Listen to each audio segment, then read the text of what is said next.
Lift every voice and sing till earth and heaven ring. Ring with the harmonies of it.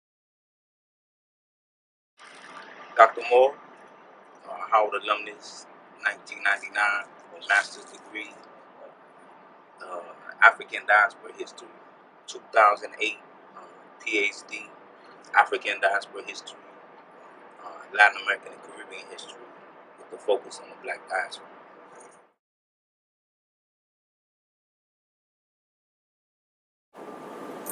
I was in history, and then I was cut like all the adjunct professors, because you can't have adjuncts no more.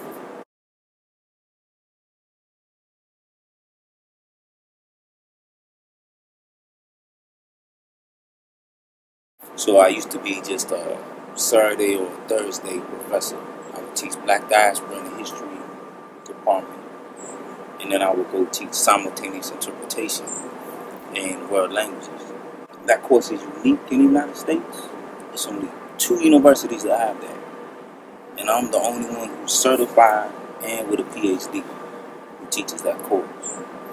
Now that the semester's over, I don't have a contract, and so I'm out there looking for a job, basically.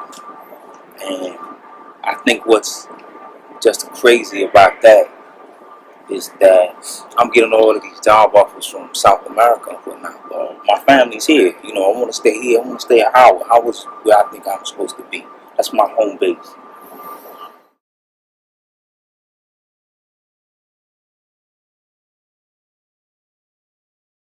Consider that up until now, it was a time when black kids from Maryland and Virginia were only coming to Howard.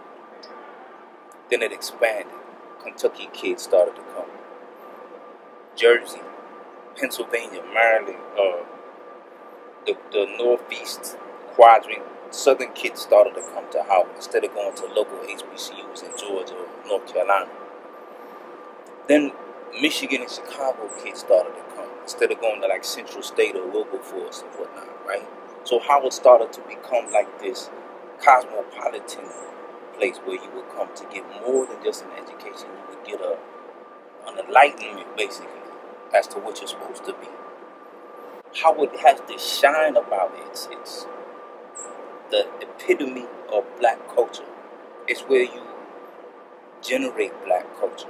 It's like an incubator if it's made to be so. But if you never turn the button on, if you never flip the switch or push the button, Howard's just going to be there.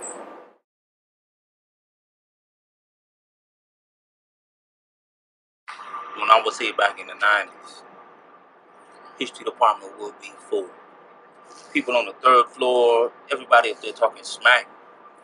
You would go up there and you could talk to any professor. They'd have their door open.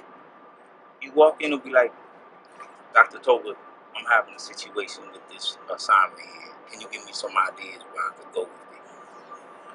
Absolutely.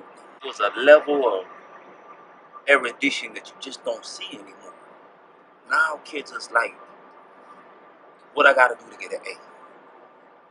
Let me regurgitate some information, spit it back to you in 2 weeks, and let me get my A for the test.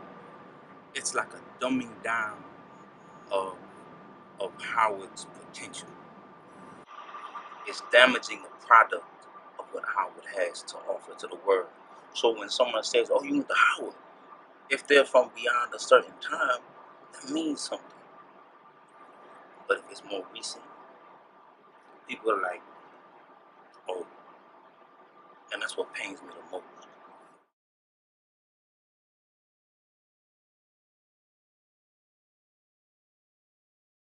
We need to hold Howard up on a pedestal, and it need to be a place that you go to polish yourself, to get better, to be excellent. Not just reach excellence and then think that you done did something. Rather, it's a place where you go practice excellence and you make it habitual. so that people associate excellence with you because you have the Howard brand name. Howard is the future of the black community. It's up for us to develop. Let me give you a vision.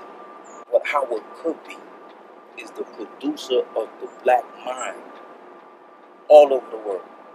And it's up to us to be that management system of how you sustain the Afrocentric perspective. I want biologists coming out of the biology department thinking black. How can I plug black community advancement into my biology education? How can I be a physicist and do for the black community? How can I be a pharmacist and get back to the black community as a sociologist, an anthropologist, a fine arts graduate, English, what have you?